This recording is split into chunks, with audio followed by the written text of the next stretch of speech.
Hey, this is Terry, the creator and host of this podcast. If you find the content here valuable, would you please do us a favor and go to Spotify, Apple, or any place else you get this podcast and subscribe to it and review us? It takes like a minute and it'll really help other people with depression find us and realize that they're not alone either. Hello and welcome to the Giving Voice to Depression podcast, brought to you by Recovery.com, the best place to find mental health and addiction treatment for anyone, anywhere. Each week, we profile a guest who shares openly about their mental health journey. They share because they understand that when people don't talk about their depression or other mental health conditions, those of us who do struggle with them can feel like we're the only ones, that there's something wrong with us and that no one understands. We understand. I'm Terry McGuire, the creator and co-host of this podcast. You have my promise that we'll keep it real here. Depression is real, and we're not going to sugarcoat our discussions about it. Hope is also real, and you'll get a dose of that here too. I'm Carly McCullough, a licensed social worker and educator, and Terry's daughter. We've both experienced depression and also support loved ones struggling with it. We're here to normalize talking about depression and mental health in our communities, as well as our families. And to share real-world tested strategies that have worked for other people who have walked similar paths. Thanks for joining us. We record a couple new interviews each month and also replay some of our best ones from the archive so that newer listeners don't miss out on those. This episode is from the early years when my Aunt Bridget was co-hosting. Hello, Bridget. Hi, Terry. It's December, which means we're in the midst of the holiday season. And boy, does that mean a lot of things. Hanukkah and Christmas decorations are everywhere. Black Friday, Cyber Monday, and all the other invented incentives to buy are filling our inboxes and screens.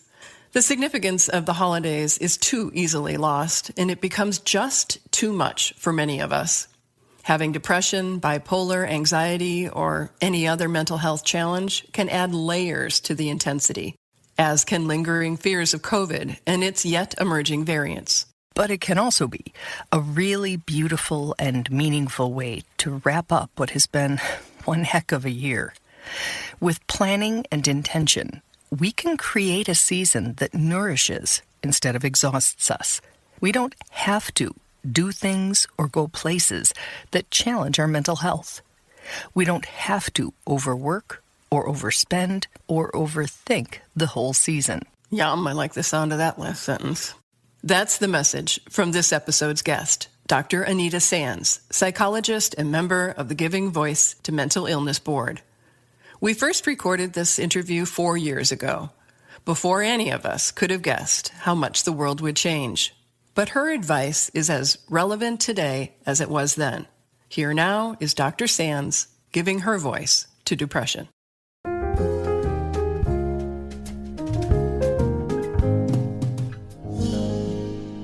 Dr. Sands, who prefers to be called Anita, found new insight into depression in the holidays from a very old source, Ebenezer Scrooge. You know, certainly for the first part of A Christmas Carol, and you're just seeing Scrooge being looks like very selfish and very non-compassionate towards others. And it just seems like he can't get into the holiday spirit, and you wonder, well, what's wrong with him? But when you looked at the fact that, you know, he'd lost his partner and, you know, he'd lost his love and he was really grieving these things. And when you're grieving at the holidays, I think it's going to be very, very difficult to get into the so-called holiday spirit. I think it's going to be hard to have a happy holiday. Which is a very unique and empathetic way to describe someone whose name has literally become a word used to mean stingy and cold-hearted. Exactly. And I think that there's a whole lot of stigma that still haunts people who aren't able to get into the holiday spirit, who aren't happy and merry and celebrating. And again, sort of using that lens of compassion, try to understand why would it be difficult for someone to feel the joy and the peace and the love that is supposed to be available at the holidays. You know, what's blocking that? What is going on? Is it grief? Is it pain? Is it suffering? Is it some of the symptoms of depression that make it impossible to feel pleasure or happiness? Is it the lack of energy so that getting out is just so overstimulating, it's exhausting? Trying to understand things from the perspective of the person who's going through that. And I don't think we do that very often. Anita did think of it while watching her daughter perform in a production of The Christmas Carol. And she wonders how she, as a therapist, had never thought of it through that lens before. I think it was the very first time that I really started to try to understand Scrooge as a human being and not as a character or a caricature. And try to understand the motivations behind, again, why? Why would he be so self-absorbed? Why was he unable, at least at this, point in time in his life, to understand, where other people were coming from and to join in the celebration of the holidays? And I just really never looked at it from that standpoint before. But, certainly my training as a therapist and psychologist is all about trying to understand the motivations of people and to understand their personal histories. And I don't know why the light bulb just never had gone off before. I'll never think of Scrooge the same way, It's all of these crazy, unrealistic expectations, which people who aren't dealing with diagnosable mental or medical health issues already are feeling, incredibly stressed and overwhelmed about. And then if you're dealing with those on top of it, it's just sometimes too much to manage. And so then if you see irritability, if you see people withdrawing, if you see people unable to or unwanting to join in, to me, that just makes sense. That's energy conservation, or that's maybe not even wanting to feel like you're putting a damper on other people's, ability to celebrate. In such circumstances, Anita says people often do one of two things.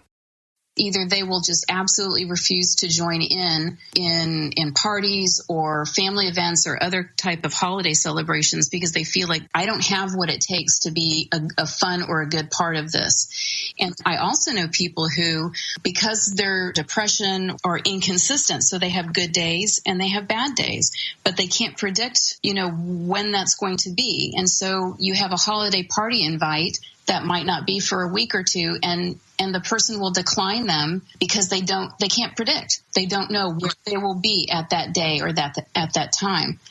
Either way, we don't get to partake in any of the social interactions that might actually make us feel connected and a part of something celebratory.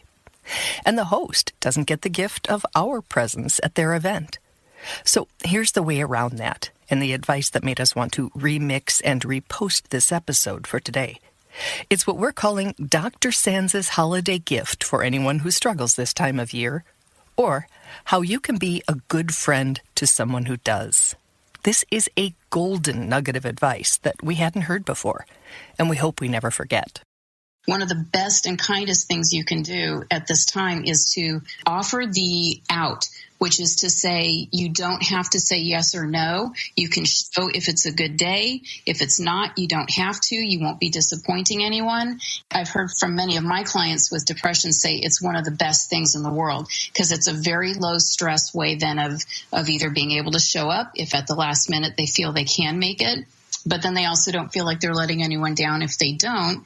And they don't have to do that early decline and then realize that they actually could have made it, but they already declined.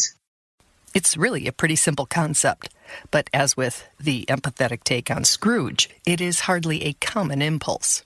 But it easily could be, and as people who tend to be a little, more than a little, reluctant to join in social gatherings, another thing we'd suggest and love would be if the host added something like, hey, remember we have a guest room, and if you ever want to disappear for 20 minutes and rejoin the party, or we have a back door and you can sneak out at any time.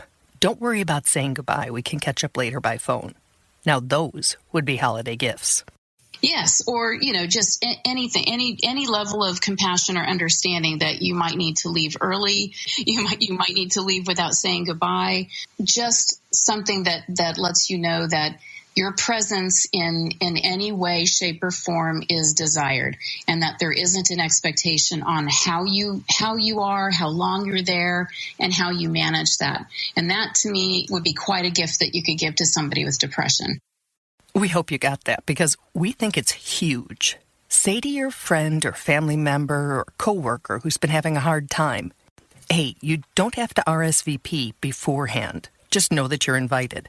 And if you feel like coming that day or night, we would absolutely love to see you. But if you can't make it, no judgment. Whatever works for you that day. I have heard that makes a world of difference, and it will allow someone with depression to actually consider, being social, attending an event, whether it's with friends or family. And that can be so helpful at this time of year to feel like I can be a part of something. I can celebrate a little bit. It feels good to be around people, but to also know that if you get overstimulated, you can back out, and it's okay. It's not going to be a problem. Okay, so now we shift our attention to how we can offer that same understanding and compassion to ourselves. Anita preaches the basics of sleep, nutrition, exercise, and some form of stress management to everyone. But she says for anyone struggling with chronic mental or medical health issues, those things should be considered non-negotiable during the holidays. In terms of self-care, your ability to attempt to get the best rest that you can, which again probably feels like an unrealistic expectation with depression sometimes for those who struggle with insomnia, to really try to improve your nutrition. Get some exercise, and even though it's winter and everyone wants to hibernate anyway, I try to say get outdoors, get a walk, try to be in the sunlight, even if you don't feel like moving, at least for a little bit of time every day if you can. And then build something into your day that feels like it's loving towards you. It reduces your stress. It provides a little bit of happiness if you can feel it. If you can't, that's okay. You still need to do something that is loving and caring towards yourself. And Anita says that self-care doesn't have to require planning or be expensive and time-consuming like a day at the spa or something. It can be a cup of tea or hot cocoa, maybe sitting next to your pet or under a cozy blanket with some inspirational reading material or good music. One of the possible good parts of the holiday season is that beneath all of this is supposed to be the celebration of love and hope and goodwill in the world. So just taking a moment to try to get in touch with that, I think, is a really wonderful energizer or battery recharger for someone with depression. And it doesn't cost anything. It just takes a little bit of the time to remember to slow down and expose yourself to that. And I think that's a really important thing to do, I think, on a daily basis, but definitely when things get really, really rushed and stressful. As for the holidays themselves, Anita reminds we are in charge of how we celebrate. We have choices, even if we've never exercised them before. What do you feel like you have to do, or what do you feel like you should do? Is that what you really like? Do you enjoy it? Does it feed you? Does it nurture you? Does it make you feel better? Does it just exhaust you?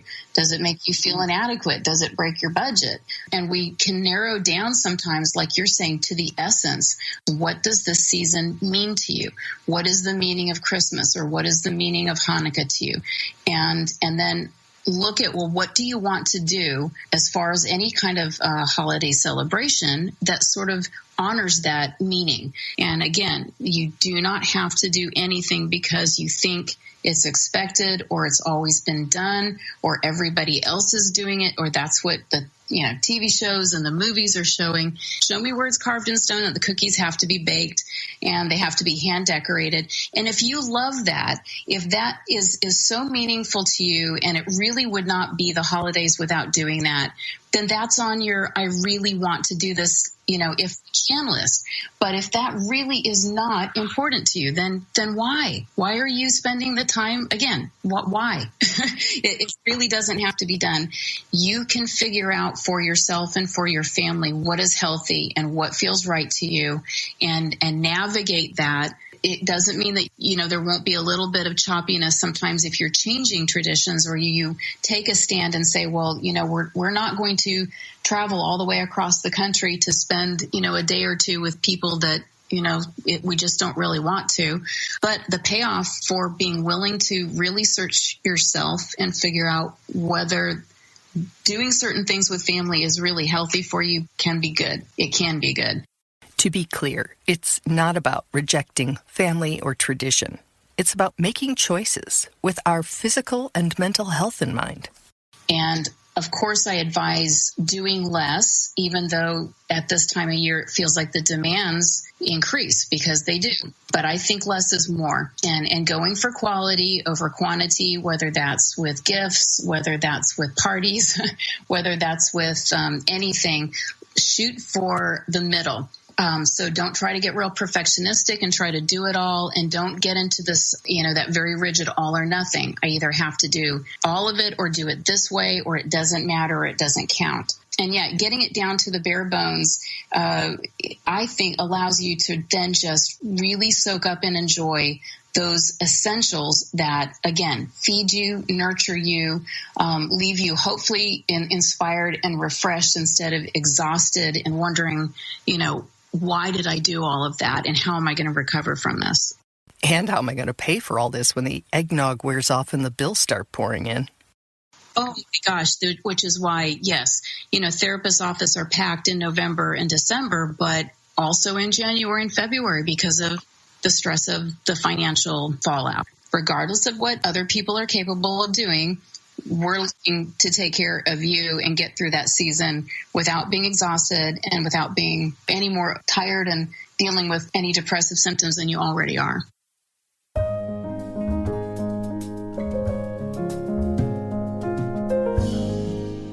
I love what she says. I do too. We're looking to take care of you. I was like, yes, that's what we're doing. Absolutely. And just that idea of being able to give ourselves, she said choices. I often use the word permission, even though we've never maybe done it before, we can. Those are choices that we can make. We can.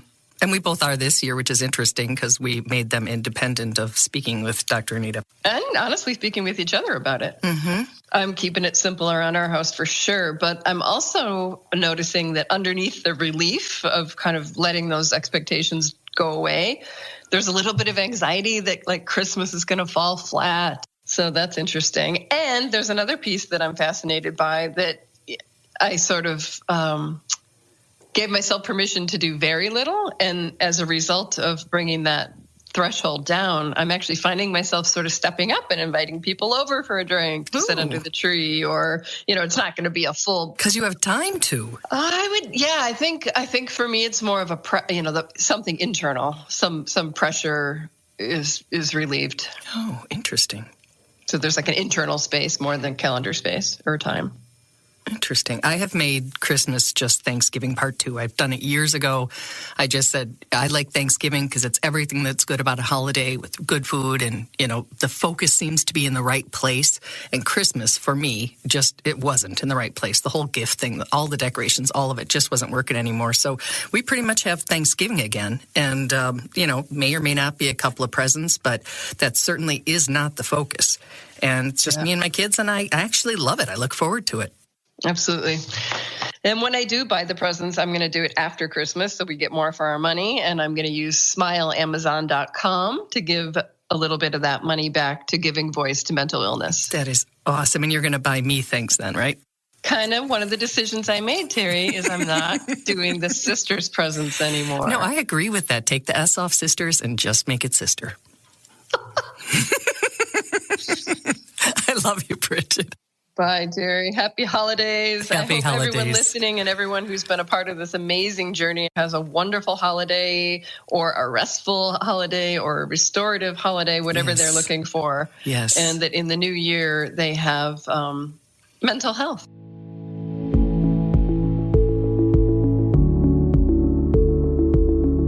We really hope that this discussion helps give some language or context to your own depression, or ideas for how to support someone else in your life living with it. We invite you to check out the hundreds of episodes in our archive and to explore both the Resource Hub and treatment options on recovery.com. Depression is too dark a road to walk alone. We'll be back next week.